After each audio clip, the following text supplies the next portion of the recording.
ప్రియులారా, బాగున్నారా? దేవుని వాక్యాన్ని క్రమంగా చదువుతున్నారా? ప్రార్థించుచున్నారా?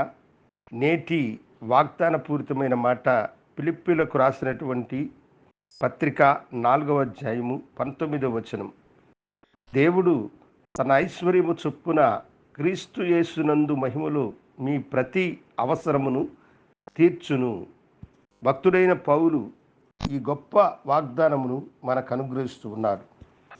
మనుషులు తమకు ఏమీ లేనప్పుడు ఎంతో బాధపడుతూ ఉంటారు.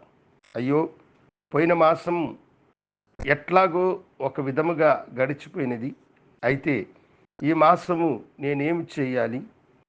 నాకు కంటికి ముందు సమస్యలే కనబడుతూ ఉన్నాయి. నేను సరిగ్గా ముందుకి కొనసాగగలుగుతానా?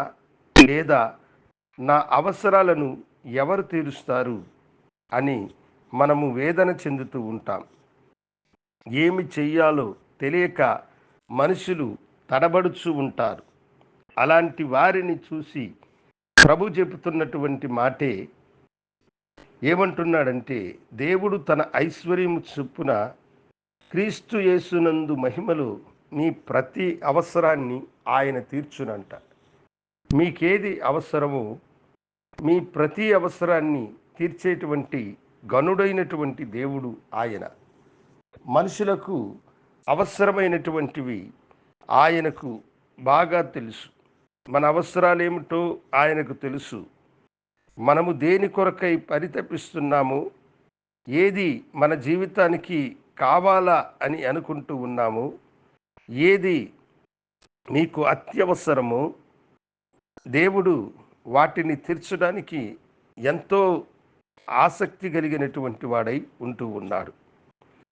నీ పిల్లల చదువుల విషయంలోనైతేనేమి, నీ అప్పుల బాధ విషయంలోనైతేనేమి, నీ కరువు కాలమైతేనేమి, ఏ లేమితో నీవు బాధపడుతూ ఉన్నావో సమస్తమును ఎరిగినటువంటి దేవుడు క్రీస్తు యేసునందలి మహిమలో నీ ప్రతి అవసరమును తీర్చగలిగినటువంటి వాడు ఆయన.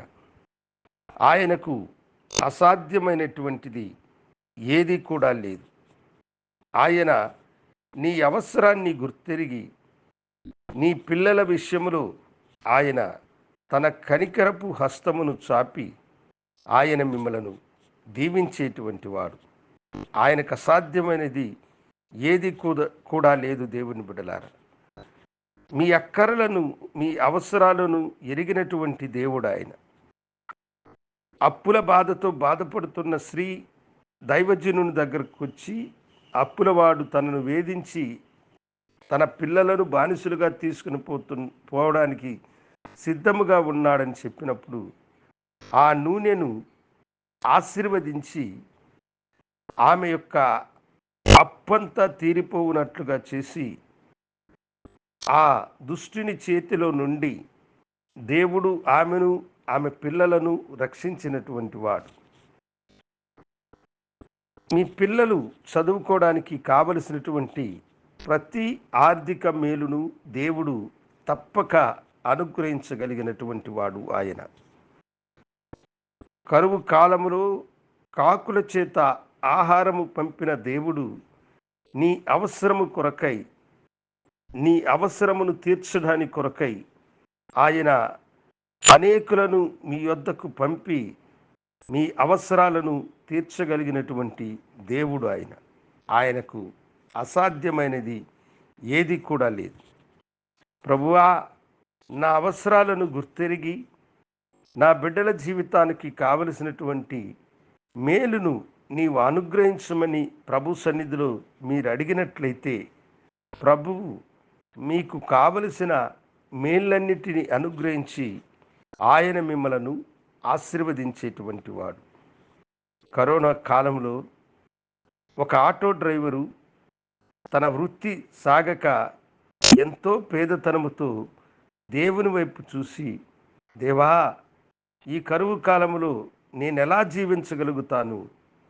నన్ను ఆదుకొని నాకు సహాయం చేయమని అడిగినప్పుడు అతని ప్రక్కన నివసించుచున్నవారు అనేక దినములుగా మేము నిన్ను చూస్తూ ఉన్నాం. నీవు దేవునికి నమ్మకస్తుడైనటువంటి మనుషుడవు. ఇదిగో మేము మా సొంత గ్రామానికి మేము వెలుచు ఉన్నాము. మేము జరిపించే ఈ కొట్టును ఇక మీదట నీవే నడిపించు అని అతనితో అన్నారు. అతడు, అయ్యా నా కాడ డబ్బు లేదన్నప్పుడు, అవసరం లేదు, అందులో ఉన్న సరుకులు నీవే, ఆ కొట్టు నీదే, నీవు బాగుపడిన తరువాతే మాకు ఇవ్వదలసినవి ఇవ్వని చెప్పినాడు. దేవుడు ఎంత గొప్పవాడని అతడు గ్రహించి, వారు తనకు అనుగ్రహించిన దానిని అతడు ఇంకా విస్తరింపచేసి తాను అత్యధికంగా ఆశీర్వదించబడి తనకు మేలు చేసిన వారి యొక్క రుణమును కూడా తీర్చిన అని సాక్ష్యం చెప్పాడు. నీ జీవితంలో నీ లేమిని గుర్తెరిగిన దేవుడు నీ ప్రతి అవసరమును తీర్చి నిన్ను ఆశీర్వదించునుగాక. ప్రార్థించుకుందాం. మహాగణుడ, నీ బిడ్డలను దీవించి ఆశీర్వదించి వారి అవసరాలను మీరు తీర్చమని యేసునామమున అడిగి వేడుకొంచున్నాము తండ్రి. ఆమేన్. శుభోదయం. ప్రభు మిమ్మల్ని దీవించునుగాక.